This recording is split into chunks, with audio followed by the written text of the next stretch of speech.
everybody. Assalamu alaikum. This is Nusura. I'm just updating you guys on what's going on here in Spain. Have you ever experienced medical fraud?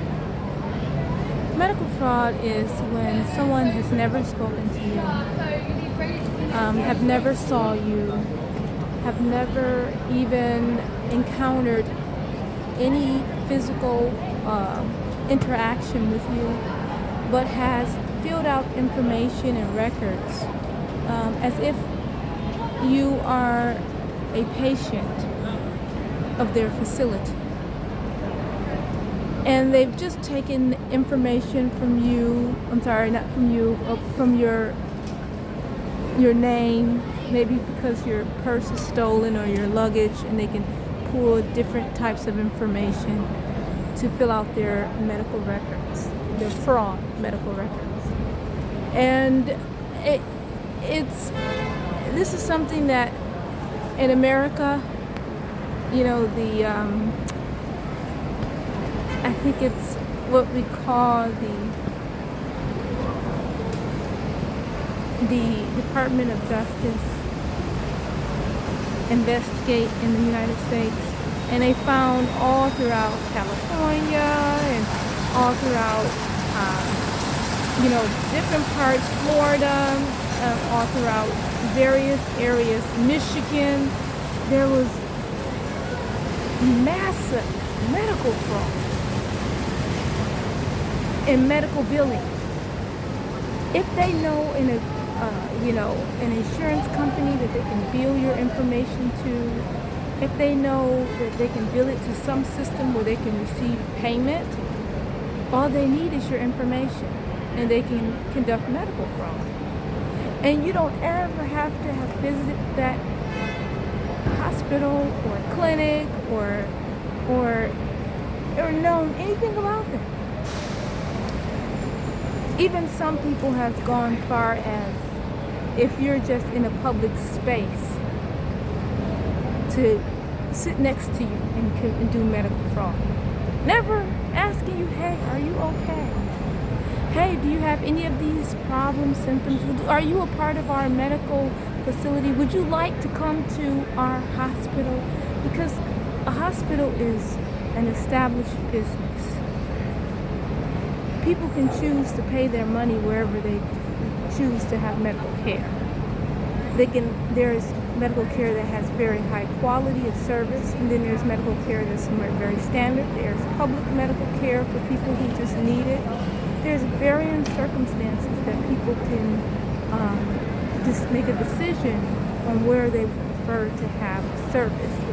Then that, deals with their body, whether it's their body, mind, or whatever it may be in terms of the need. Each individual can choose where they want and how they want. Even a country, you can choose a country where you want to go to have any surgical procedure done. You don't have to have it in the city that you're in. It's no law that says that you have to go to this hospital or you have to go to this care facility. So in order for someone to proceed with any medical action, they would need the consent of the individual. So when people fill out documents and they, whether they have drivers in their facility that picks up people, ambulance, the person have to say something is wrong and I need to have medical care. It's not a scenario where someone can just drive in a medical van, kind of like where you pick up stray dogs and animals. That's not for humans. Those are things that, when you have a stray dog or a stray animal, they call it the pound, and they give them a place to be, and they check into their medical scenarios, and they put them with not an orphan, kind of like a place where they can be adopted, because they were just stray, and maybe they were they didn't have any kind of medical attention, and they were just barking, and it was causing an issue or biting or something like that. But for humans, that's not the same way. But unfortunately, throughout history, you find that Caucasians have turned black people to be animals throughout history, wrongfully. And they've applied some of the methods of how they used to deal with an animal to actual humans, which is they make the decision on picking someone up and deciding whether or not they need care at their facility where they get paid, and adopt them off or do various medical procedures on them. And even sometimes there's been studies where they've taken people of color and given them diseases. There's history in America where this has happened, where black people was just given diseases just on the study of a particular type of disease that they were trying to find out about. They use black people as the actual guinea pigs for the study, and they picked them up randomly, or if they were admitted into a hospital, they were injected with the particular disease to see how that particular disease would work with their bodies. And this was how people illegally did studies, just under the belief that these people don't have rights. They don't have human rights. They don't have any type of law that says that they can have a right to exist on the earth and live like they live. So they just took advantage of it, and a lot of people died. It was the study of the syphilis on black people, and this is one of the things. And then I mentioned for my family, there's been studies where they've used their vaginas as a means to in taxing the procedure or the method of taxidermy, the skin, plastination, putting their bodies, their very skin on display and using it as a means to show medical advancement, and using varying parts of their bodies to use it for medical studies. This is no different, because my family never agreed to it. They individually never said, this is what I want to happen to my body.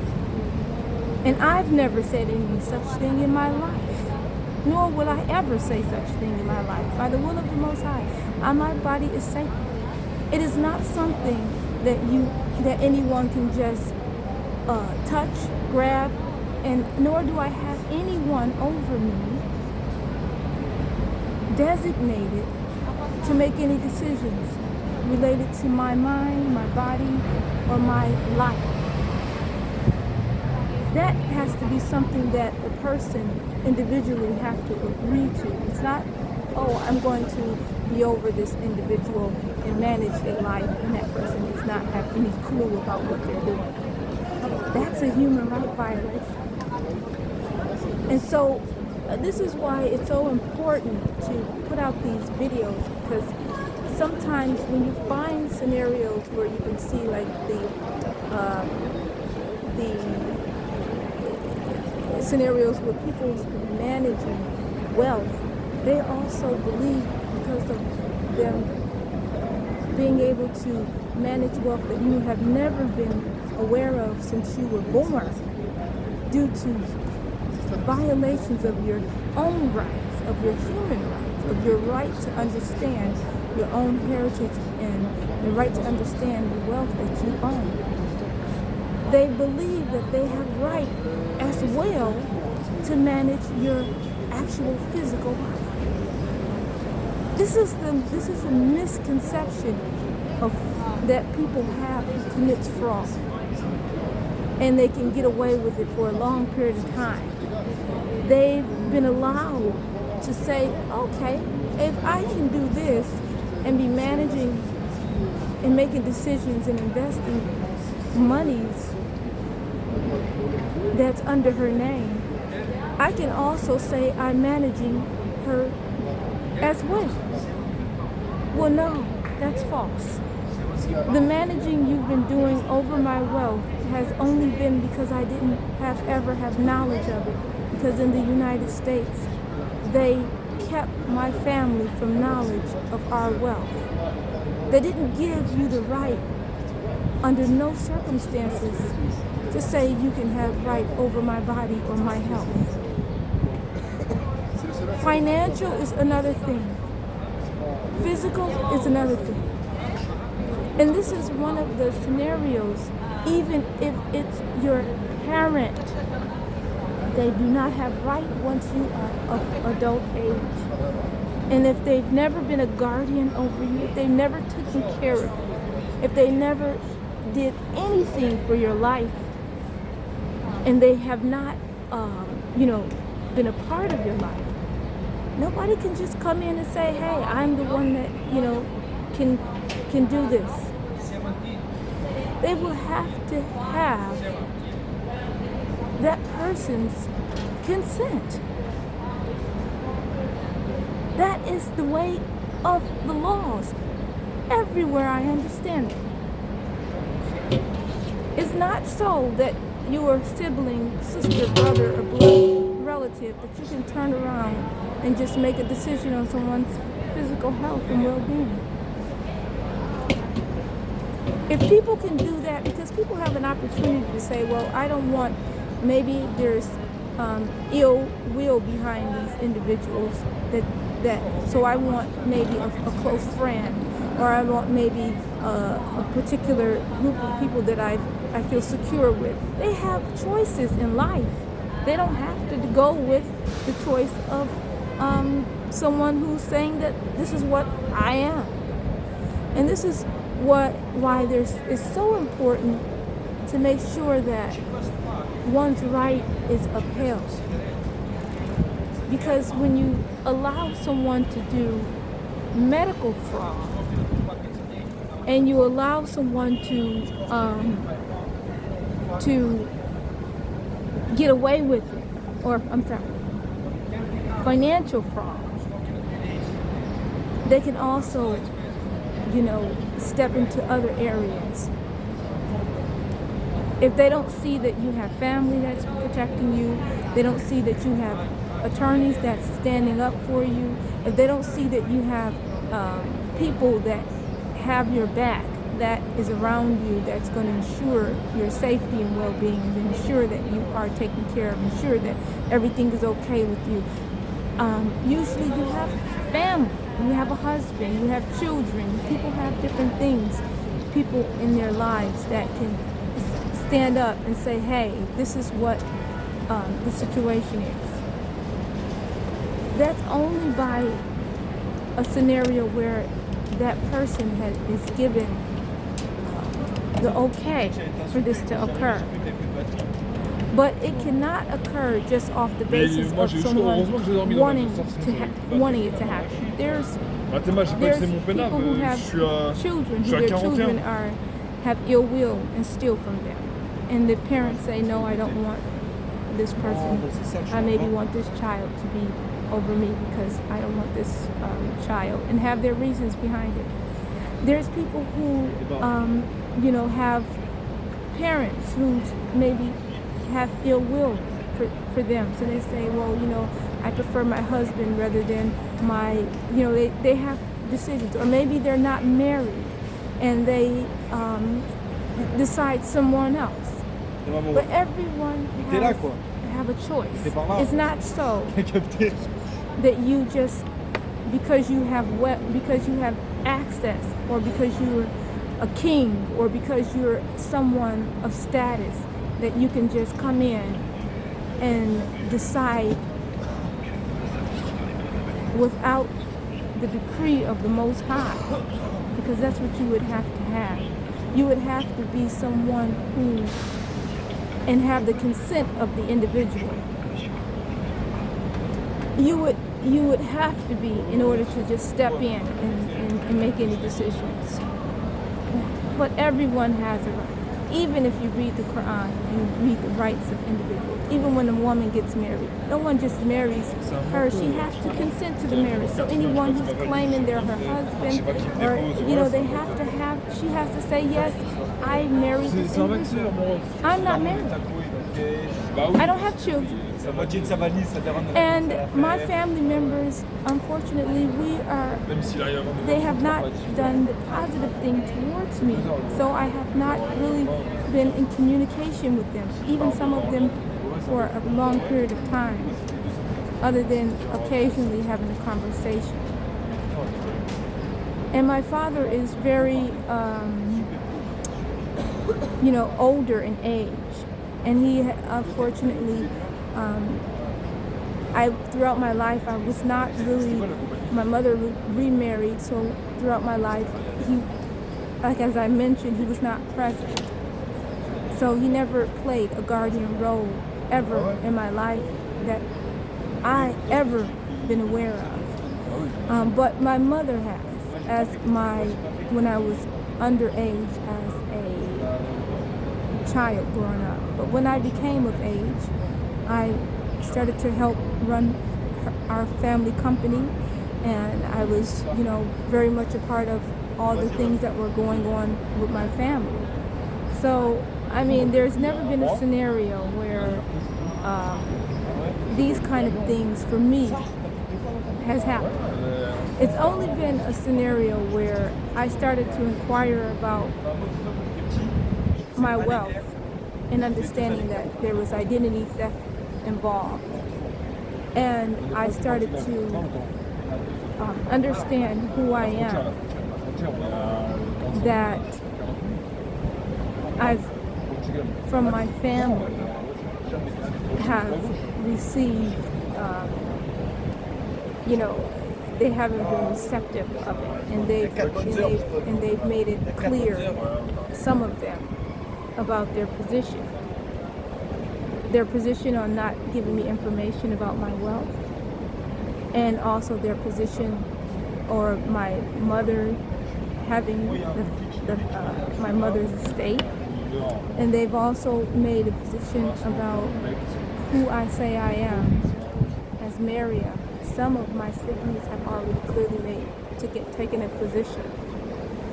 And understand that the prophetess of Allah in the Quran, if you want to understand the position and what that means, because I understand a lot of people, they're not very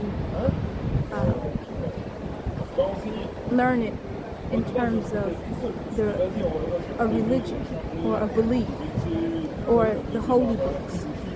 They hear the stories, they learn them when they're young, but they haven't really studied them. It's not something that you can go to a university and get information unless you're studying history. You may go past that information, or unless you're studying theology. Otherwise, you really don't encounter the belief system of varying people, or you don't get the history and the understanding of what it means to have a prophetess on the earth, what it means to have a messenger on the earth, what it means, what it is. Some people don't even understand what it literally means. So that's a duty that I feel that I have to the people, is to advise them and educate them about what that means. And that's not a small status. It's not a status that anyone else can overtake or step into. It's not a status that you can go to school or go to different levels, even in the religious sector, to earn. It's a status that the Most High chooses, your Creator. And He gives that status, or that I wouldn't just say status, but he designates that person for his purpose. And no one can supersede it. Not a king. It doesn't matter how much wealth you have. No one. And he says in his Quran very clear. He said by his command and by his mercy that his messenger is not a mad person. So not only do they have the status, but the mercy that he places on that person, they cannot be a person that have they have lost their minds. This is a mercy from the Creator who created you and created all in creation. This is his words. So although in the past we hear the story of Moses, which is Musa, and we hear the story of the Prophet Muhammad ﷺ, and we hear the stories of Isa ﷺ, which is Jesus in the English language, and we hear that they went through varying trials, and people had rejected them, and some people had abused them, and some people had called them crazy, and it wasn't until the fruition of their prophethood and the prophecies that were supposed to come into play came into play, that now we read the stories of them in awe. And we believe in the path that they took. But they went through so many different trials, during their prophethood before they got to a certain level. And people called them mad. But today we don't see them as mad. We see them as Prophet Moses of the Bible and Prophet Musa of the Quran. And we see them as Prophet Muhammad. And we look at the reign of what they did. We're looking at the ending after all has been done. Now we understand what it was that they were doing. But when they had started, and the people didn't agree, nobody could see it. So they felt like he couldn't be, he was mad. So that's why when you read in your holy books or in the Quran, it tells you that yes, Musa was denied, the Prophet Abraham was denied, Prophet Isa was the Prophet Muhammad, Prophet Isa was denied. All the messengers was denied. Even some of them were abused. Even some of them were, expelled. Even with the story of Ibrahim alayhi, when they were the whole town had gathered together because they were worshippers of polytheistic worshiping of idols, and polytheists just believing in more than one God, but they were idol worshippers, and they had all made a decision. Just imagine an entire town deciding we're going to burn this one person because he disrespected our idols. And they gathered wood and gathered to make an example of what happened, of what he was. That's how much they were dedicated to what their beliefs was. But he was on the earth for the purpose of giving them the true understanding and the true path of the Most High. That was his purpose, because they were all in error. And so they decided, they wasn't listening, they decided we were going to burn him and throw him into the fire and burn him. And they made a great fire. They said, the Most High says in the Quran, it was like a very big fire that they had gathered. And as they started to throw him into the fire, I believe it was the angel that asked him, what is it that he can do? And he said, his response was, Hasbunallahu wa ni'mal wakeel. Allah is sufficient for me. The Most High, the Creator, is sufficient for me, is enough for me. That's what it means. And they said that at that point, the fire was cool. the Most High commanded that the fire be cool and not burning. And he was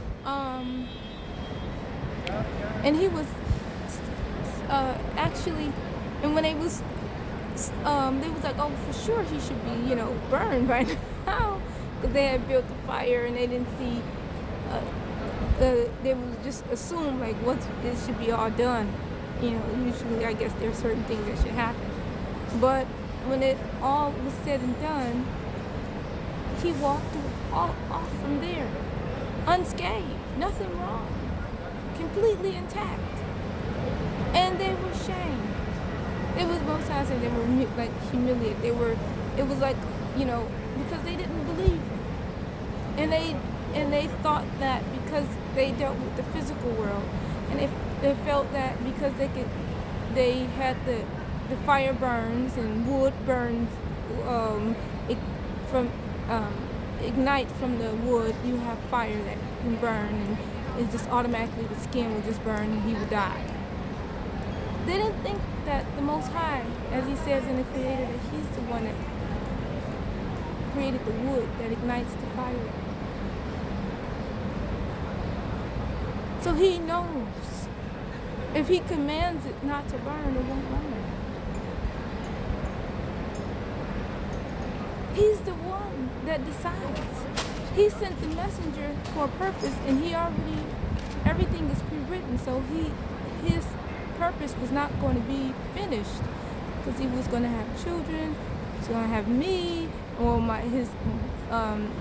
with his wife Marana, and he was my mother in my past life, and he was going to have varying messengers that was going to come out of his lineage.